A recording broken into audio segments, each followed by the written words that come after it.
sé dónde quedó el cable.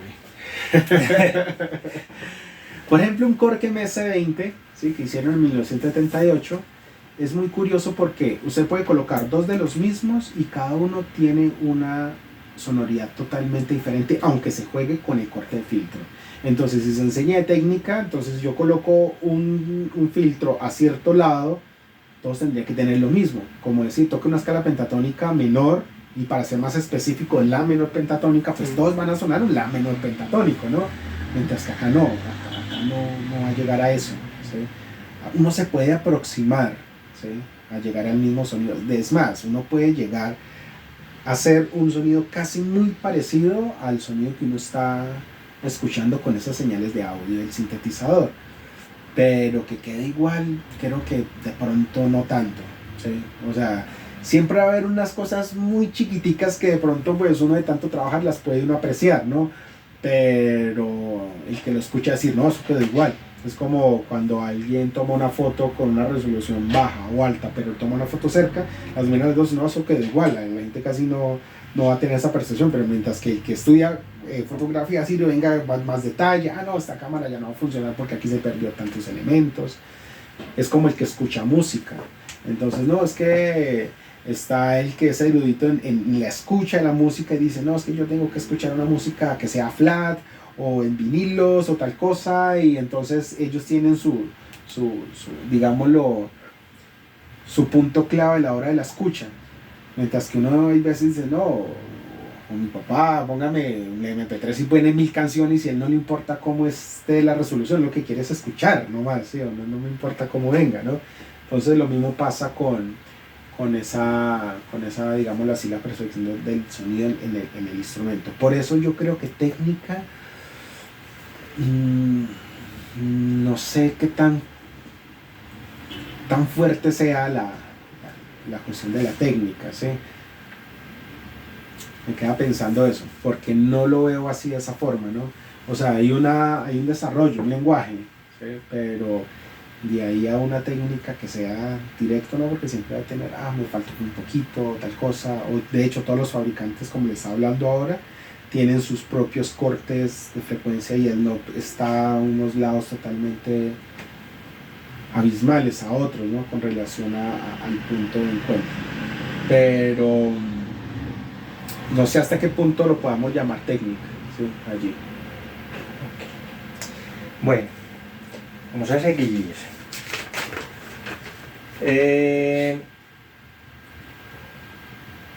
Bueno, esta pregunta es muy interesante. Jorge, ¿cómo ha aplicado la síntesis sonora en distintos campos diferentes o en campos diferentes en la música moderna? Bueno, uno, por ejemplo, lo que hablamos ahora con la parte de la investigación, por ejemplo, con la de Juan Carlos. Y Juan Carlos me decía, Jorge, es que yo no quiero ya hacer como un leitmotiv y que la gente diga, bueno, esa es la característica del río, entonces hago una melodía del río y que la gente aprecie esa melodía como si fuese el río. No, yo quiero que la gente escuche el río, ¿sí? Yo no quiero hacer ninguna melodía. Entonces, hacer el diseño sonoro de un río, pues eso requiere ya unos elementos específicos de la síntesis de sonido. ¿Qué elementos requiere para hacer el sonido del río? ¿Sí? Entonces, es curioso porque para muchos el río puede ser música y para muchos el río no es música, ¿sí? Entonces, ¿hasta qué momento uno puede decir o hasta qué punto puede llegar uno a pensar de que esos elementos que uno empieza a intervenir como sonidos que están en el espacio funcionan como música? El chasquido de unas piedras, el abrir una puerta, que una olla express bote su aire. ¿Qué momento uno ya puede decir de que eso sea música? Pero eso lo he hecho. Entonces es bonito porque se enfrenta uno a todas esas perspectivas, ¿no? Entonces, por ejemplo, para mí el arte o la música, en el momento que la empiece a pensar, yo pienso que ahí ya empieza a suceder la música. Hubo un cortometraje bonito en donde se logró, que se llama Cuadras Armónicas, de Harto Arte, y allí hay algo que se hace musicalización y la gente lo aprecia como música, pero para mí hacer el sonido del agua, del gorrión, que se hizo también, de cuando abren la puerta, de todos esos sonidos que no se vinculan como un campo musical, pero pues para mí ya es música, entonces no sé hasta qué momento uno puede decir, o más bien el oyente, hasta qué momento puede decir eso es música o no música, pero para mí todo eso es música. También en el 2013 estuve desarrollando sonidos enfocados a los cosmos, que eran el planetario, entonces allá también se hacían música con relación a elementos espaciales, por ejemplo Galileo Galilei, algo bonito. Entonces, de hecho, creo que esto estuvo en uno de esos que eso se hizo fue ¿en dónde fue ese? En el auditorio de la Sinfónica Juvenil de Colombia, allá en el auditorio, que eso fue muy curioso porque es algo totalmente acústico y nosotros llegamos allá a hacer ruidos extraños y también lo mismo, y era muy curioso porque ¿qué está pasando acá, no? Eso fue como en el 2017 más o menos, 2016 creo que fue ese concierto, entonces ya para 10 años. Para 10 años, pero se divierte uno haciendo eso. Entonces siempre está como manifiesto todo este tipo de relación de la arquitectura y de la tecnología, cómo le podemos echar mano y cómo la podemos colocar a manifiesto a la música, cómo se puede uno grabar, cómo uno puede destruir lo que uno está grabando con objetividad, cómo uno puede hacer y deshacer realmente lo que uno quiere con simplemente un sonido, ¿sí? A partir de allí, creación desde la manipulación directa de una forma de senoidal, me parece divino. Entonces, ese punto de que llevarlo a que no sea arte o arte. De hecho, con arte o arte también se hizo uno que era el mandala, ¿sí? Que ellos hacen unos artes divinos con relación a hacer mandalas con elementos como reciclados eso se llama de construcciones, entonces tienen baldosas, las rientan y hacen unas figuras divinas, y yo le hice la musicalización a uno de esos, entonces eran unas cosas así raras, pero se hizo la musicalización pensando en ese mandala, cuántos los números de piezas, todo eso fue muy dedicado en eso, los colores, qué frecuencia tenía el color, entonces para cada color hay una frecuencia, entonces se le colocaba la frecuencia, ese sonido, ese color, y que cuántas piezas tenían, entonces sobre esas piezas se sacaba y se desarrolló el sonido de ese mandala. Súper largo, divino, era una cosa divina. De hecho, por ahí voy a buscarlo y le muestro todo el documento porque yo hice un documento de eso. Luego se lo muestro. Está ahí. Bueno, ¿cuáles son los desafíos que enfrenta actualmente en la investigación o en su trabajo? Pues madre, por ejemplo, uno de los desafíos grandes que a veces siempre pasa es, por ejemplo, saber que es algo curioso. Es algo curioso, le voy a decir por qué. Antes de que uno empezara a decir, bueno, voy a hacer, por ejemplo, síntesis sustractivo y con el cable y voy a conectarlo. Antes pasaba algo muy curioso, era que cuando uno lo iba a conectar había una sensación, decía, ¿qué va a pasar? ¿Sí? Como que esperando ver qué es lo que va a suceder si yo conecto esto acá, si yo llevo esto acá y le digo, bueno, conecta esto y usted va, de hecho, ahorita hacemos algo, y se va a conectar, ¿no? Como que uno siente algo, ¿sí? Como que ¿qué va a pasar? A mí ya no me pasa eso, y eso es una cosa que me cuesta un poco, porque cuando voy con un cable a hacer algo, antes de meterlo ya sé qué es lo que va a pasar, ¿sí? Entonces creo que el desafío es volver a pensar de que exista algo, trato de hacer algo, de que quiero lograr algo que me genere como esa sensación, ¿no? Como esa incertidumbre. Como esa sensación de que, madre, voy a conectar y ¿qué va a pasar? Entonces es muy difícil porque como sé cómo está por dentro hecho, ¿sí? Electrónicamente sé qué es lo que tiene, entonces antes de llevar el cable pues ya sé qué va a pasar, o sea, ya sé qué es lo que va a suceder. Entonces siempre estoy pensando como en eso, por eso la tecnología virtual es uno de los que me lleva como a esa exploración de que hay una programación y sobre esa programación pues voy a mirar si hace lo que quiere que haga, ¿sí? Y cuando digo, es que no quedó así, entonces, aquí hubo un problema de programación, entonces el programador se le olvidó hacer tal cosa, ¿sí? como hay sintetizadores de los que están acá, que me he dado cuenta de que hay problemas en la interfaz, pero no quiere decir que el sintetizador esté dañado, simplemente es porque el que creó el sintetizador le hizo falta agregarle ciertos elementos para que sea más legible, ¿sí? O sea, la parte de la lectura de la interfaz quedó como un poco inconclusa, como que sí o como que no, ¿sí? Entonces así mismo uno ha encontrado cosas en las partes virtuales, vamos a probar este virtual, miremos a ver si esto hace eso, y cuando yo lo pongo a correr como que no, eso no hizo eso, tendría que hacer esto, ¿sí? Entonces es como ese punto, ¿no? Ese punto de que, por ejemplo, usted va a conectar a un sintetizador, por ejemplo el Reason, usted va a conectar una entrada con entrada y no te lo va a conectar, una salida con una salida no te lo va a conectar, en la vida real conéctalo. ¿Qué pasa? Puede que no pase nada, puede que sí pase algo, ¿no? Pero entonces es ese como esa incertidumbre, ¿qué es lo que va a pasar? Quiero como tener esa vaina de nuevo.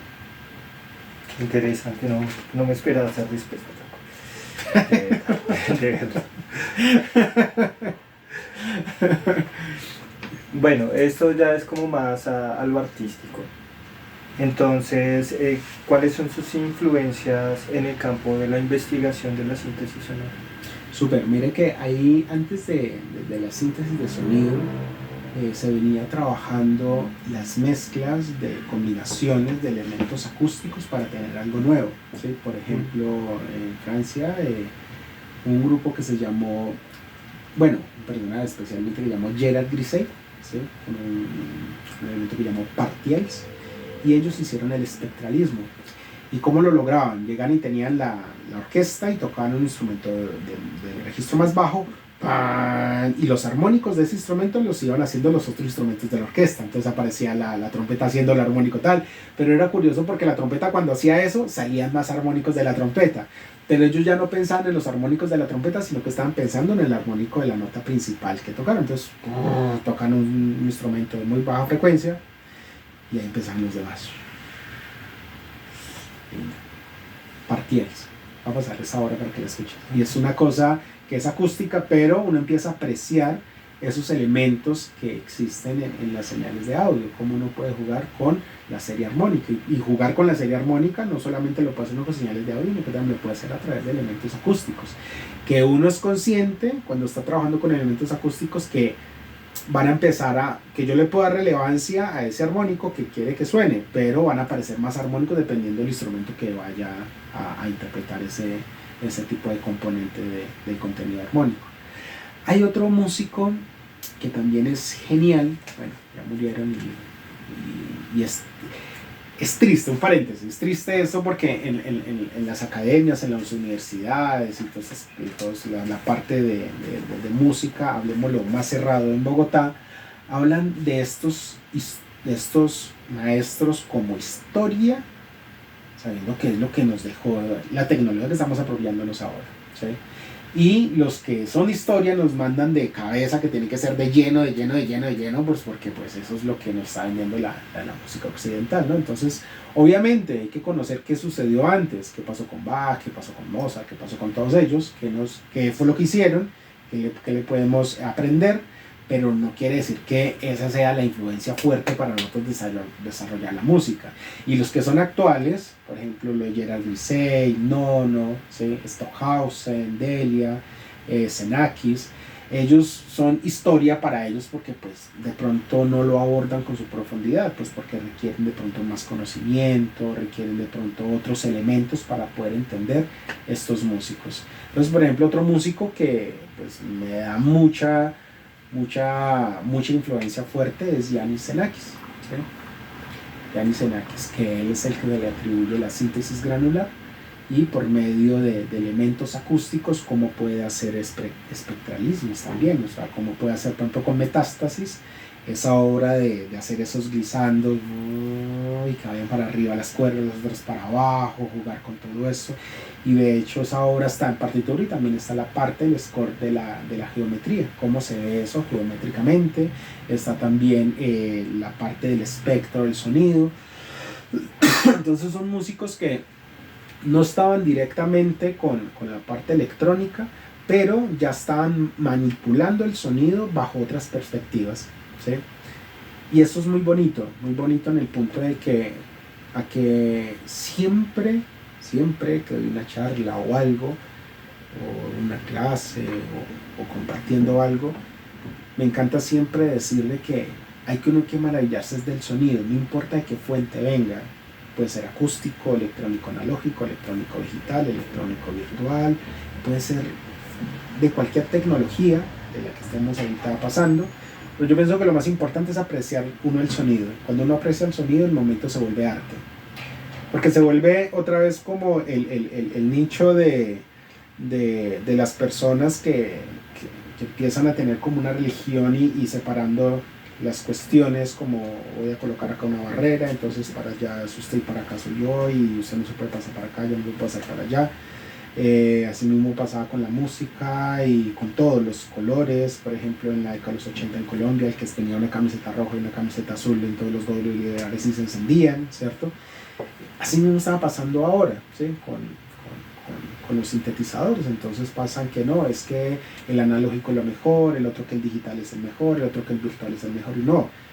Entiendan que lo que es mejor acá es la señal de audio o el sonido. Cuando uno se maravilla de eso, realmente se vuelve arte, porque en el momento de que uno diga, es que yo quiero hacer este sonido y que este sea el grabado, y no lo voy a hacer desde la máquina, yo quiero que este sea el sonido. Hay un momento donde no, este ya no va a ser el sonido, hay un momento en donde toca hacerlo con la máquina, porque ese es el sonido, ¿sí?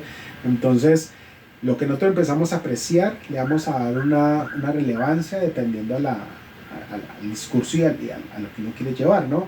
Pero no tener esa relevancia, ¿sí? Como el hijo preferido, ¿no? Eso es una cosa rara.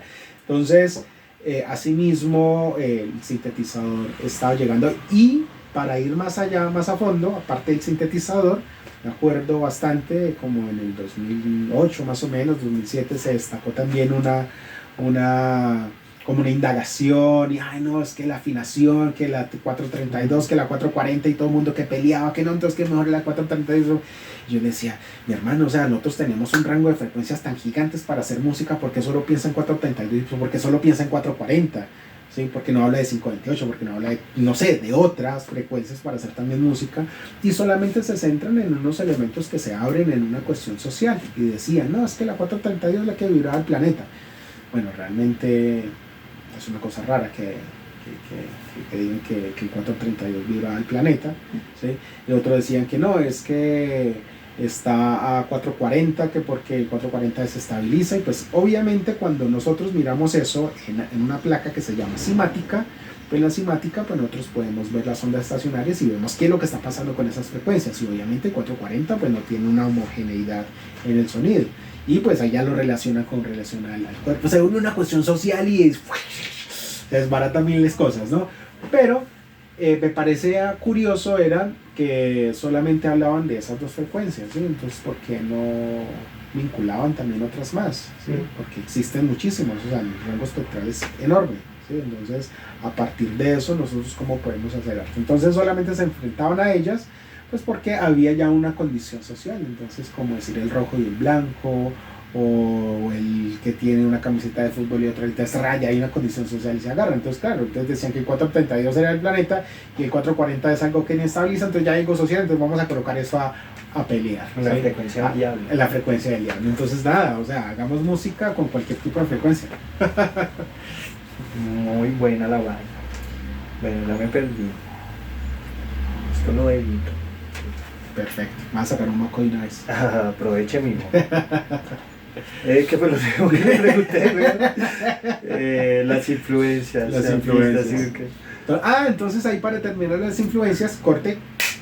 Entonces estamos hablando de la parte acústica. Ahora la parte electrónica empieza a aparecer Stockhausen, Delia. De hecho ellos usaban mucho de estas máquinas que están acá, que son los generadores de audio, que pues más adelante vamos a apreciarlos y vamos a vincularlos en su investigación, cómo nosotros podemos utilizar esto como elemento musical, ¿sí? Cómo podría funcionar, ¿sí? Cómo le podríamos sacar una técnica, puede ser, ¿no? ¿Qué tal que esta investigación llevemos a técnicas musicales? Vamos a ver qué pasa. Y electrónicamente estaba también, bueno, estamos hablando de Delia, Stockhausen, Jean-Michel Jarre, Susan Ciani, que empezaron a desarrollar ya directamente elementos electrónicos desde su artefacto. Sintetizadores, pues porque me fascinan los sintetizadores. Entonces Bob Moog, que desarrollaba los elementos de sintetizadores pensados hacia la música más, digámoslo, ortodoxa occidental, o sea, que haya armonías, que haya melodías, que haya elementos musicales que las personas puedan entender como música. Mientras que por el otro lado estaba Buchla, en donde hacía sonoridades, en donde las personas no entendían la parte musical, porque no había, digámoslo así, como una cadencia, no, o sea, aunque sí las hay, ¿sí? Pero no desde la perspectiva occidentalista, ¿sí? O sea, si hay unas cadencias, si hay una armonía, si hay una melodía, ¿sí? Cuando uno escucha, por ejemplo, Metástasis de Xenakis, ahí hay una armonía, hay unas cosas, pero no es la armonía que nosotros conocemos como tónica subdominante, dominante o modos, no, eso es otra cosa, es otro lenguaje, ¿sí? Así sea ruidos, si yo voy a hacer una obra de solo ruidos, entonces cada ruido tiene una composición, y esa composición de cada ruido pues va a tener, como decir, un acorde mayor, un acorde menor, o sea que va a tener una armonía, pero es una armonía totalmente vista desde otra óptica, desde otro elemento, diría, ¿sí? Entonces, y había otro, que ese no fue muy famoso, se llama, ya no es tan famoso que hasta se me olvidó, pero los sintetizadores Serge. Sí, Serge. Igual ahorita lo edita. Pero hay un sintetizador, que hecho se le voy a pasar, y eran esos 3 sintetizadores que estaban en el mando, visto desde el arte sonoro. Porque los demás sintetizadores, ¿sí?, estaban al manifiesto, era hacia la investigación. O sea, qué estaba pasando con el flujo de señal, sobre la electroacústica, sobre la organología del sonido, pensando sobre las velocidades, sobre la FM, sobre la AM. Y es curioso porque la FM y la AM en esa época no era un discurso de elemento tímbrico, simplemente era un discurso de telecomunicaciones. ¿Sí? No era, o sea, la AM y la FM no se pensaba para hacer notas musicales, se pensaba era para llevar o transmitir una información a través de un ancho de banda, ¿sí? Mientras que ya después, a finales de los 70, principios de los 80, ya empieza a tener un discurso, la FM, como timbre, y empieza a aparecer el sintetizador de X7. Entonces, por ejemplo, esta máquina que está acá es una máquina de laboratorio donde ya empieza a aparecer el nombre sintetizador, ¿sí? Y esto no es para nada como lo que nosotros, ni siquiera un sintetizador modular se parece a esto, pero esto era lo que se usaba para los elementos de laboratorios de la física del sonido. Entonces, cómo la física del sonido, cómo la podemos apreciar o cómo la podemos entender con señales de audio. Entonces empiezan a aparecer todos estos elementos, que eso era como otro oleaje. Entonces estaba la física y estaba el arte. Entonces en el arte estaba Moog, estaba Buchla, estaban los Serge, creo que se llama, vamos a buscarlo en eso, Serge. Es que me quedó la vaina, pero está bien. Entonces estaba Moog, estaba Buchla, y ellos estaban pensando en los sintetizadores hacia la música, mientras que estaban los elementos de la física. Pues en la elementos de la física estaban ya generadores de audio, generadores de funciones, elementos de sumatoria, sincronizadores, muchos elementos de máquinas que permitían entender cómo por señales de audio hacía un comportamiento acústico. Entonces eran 2 mundos así gigantes. Qué interesante, me dejó pensando en algo, pero podemos pensar. Listo, que busco el miro cómo da la vuelta. Quedan como más de 10 minutos. ¿A qué hora llega él? No. Por la ventana le ibas volando.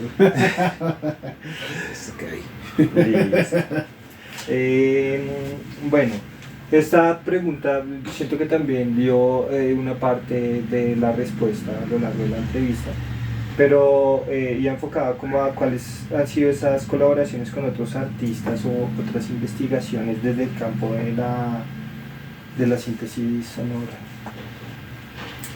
¿Cómo ha sido? ¿Qué colaboraciones ha tenido con otros artistas o para otras investigaciones? Pues que ya me nombré algunas como Me Río Caño. Me llamó mucho la atención esa que me contaba de la psicóloga que quería como investigar sobre el impacto del sonido en la sociedad, más o menos. Esa era bonita. De hecho, Esperanza...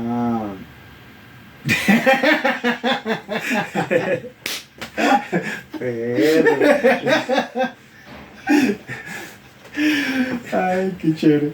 De hecho, Esperanza Gaona, cuando me muestra... No, otra vez. Desde hecho Esperanza Gaona, porque yo también conformo, no. La gente entiende, güey. Sí, claro, pero es que más vamos a hacer, hermano, hay que apoyar el talento nacional, hermano. Talento, no, cero talento. Yo pienso que... no pienso. Una de las investigaciones que más, digámoslo, de desarrollo hacia los músicos y que se llevó a cabo con relación a la parte de trabajo musical ha sido una de la de Juan Carlos Castillo, que es así, se utilizó bastante recurso de los elementos de acá. No solo se pensó en un solo sintetizador, sino bastantes, ¿sí? Para poder llegar a esa sonoridad específica, y que lo bonito era que uno no grababa nada y en vivo tocaba llegar con todas estas máquinas y hacer ese ruteo en vivo allá para que eso sonara así, porque no había un clic, o sea, tocaba hacerlo. Entonces allá en vivo era hacer el ruido del río, hacer el de la ciudad, cuando todas esas cosas se hacían en vivo. Entonces eso era un reto bonito, ¿sí? Entonces eso era una cosa bonita. Por ejemplo, ya grupos ya musicales, se desarrolló, por ejemplo, el laboratorio para una obra que se llama Hay huecos en el alma, de mi llama Malalma, Sergio Arias. Y él también se apropió de unos sintetizadores, pero eso ya era una cuestión ya más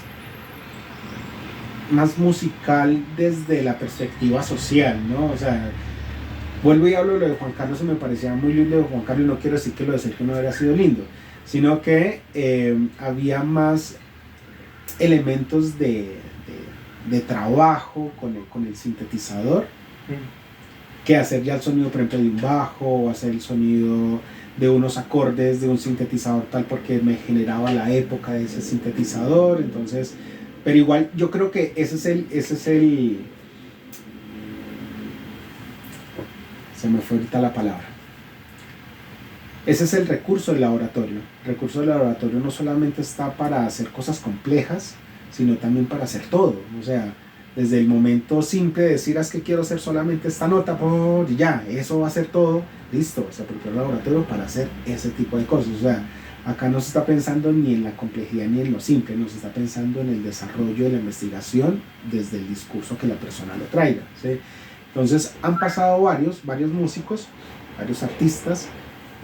Hubo otro en donde necesitaba solo el modular para hacer una obra de Mario Bros, que bueno, le pasan unas cosas y no sé si eso toca editarlo, compañero, porque esa obra nunca salió.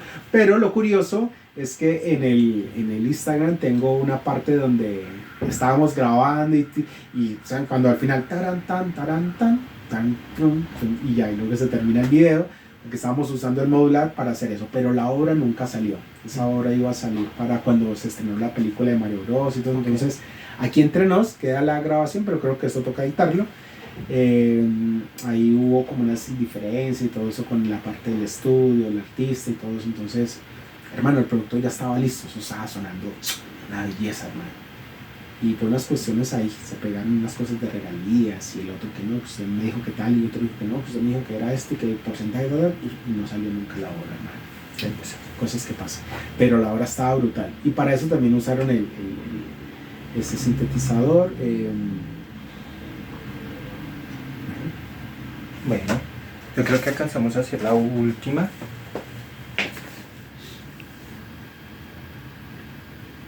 Sobra. Entonces, bueno, Jorge, ¿cómo ve el futuro de la síntesis sonora en el arte musical o en el arte sonoro? Mira que cada vez que empiezan a aparecer tecnologías, la síntesis siempre está viajando durante todas esas tecnologías. En 1960 hablaban que este era el futuro. La música electrónica iba a ser el futuro, ¿cierto? Ya estamos en el futuro de lo que ellos hablaban. Como cuando hacía sus sintetizadores, decía, ese es el futuro, y muchos dicen, es que ese es el futuro. Eso ya pasó, ¿sí? Estamos en el mundo, luego llegó el mundo digital. Y nadie hablaba sobre el futuro del mundo digital, nadie, ¿sí? Y luego estamos en el mundo virtual. Y nadie habla sobre el futuro del mundo virtual. Ahora viene la inteligencia artificial. Y cada una de esas cosas son tecnología. Y la síntesis va por todo eso. O sea, la síntesis no se va a estancar en ninguno de los elementos. Por ejemplo, Bach, cuando hacía una melodía y la duplicaba, hacer unísonos, que eso en la composición se llama densidad 1, y cuando está haciendo densidad 1, era la necesidad que él quería escuchar un nuevo instrumento que no estaba en la orquesta. Por ejemplo, si un oboe está tocando una melodía, por ejemplo, Los Pollitos. El oboe está tocando Los Pollitos. Listo, escuchamos el oboe y Los Pollitos. Ahora una flauta atraviesa Los Pollitos y suenan los mismos pollitos. Pero cuando suenan los dos instrumentos tocando, suena otra vez Los Pollitos, pero no va a sonar ni el oboe ni la flauta traversa, suena un instrumento nuevo. Y eso es síntesis, ¿sí? O sea que la síntesis no solamente está desde el momento de que surge la electrónica. No, la síntesis está cuando usted empieza a hacer esa combinación de varias cosas para tener un todo. No olvide la síntesis, la reunión de todas esas partes para tener un todo.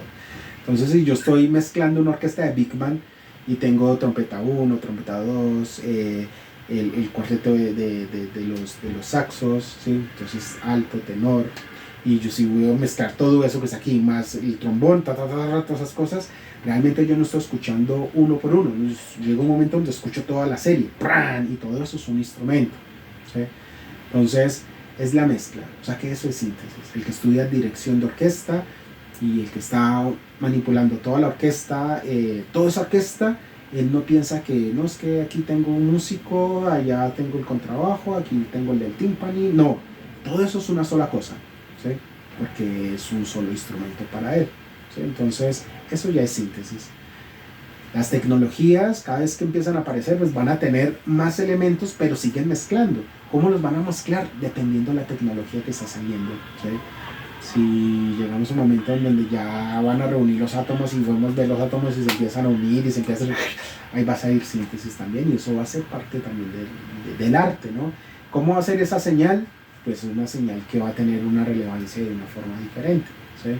Por ejemplo, cuando vemos que, o bueno, lo que uno puede alcanzar a ver sobre la investigación sobre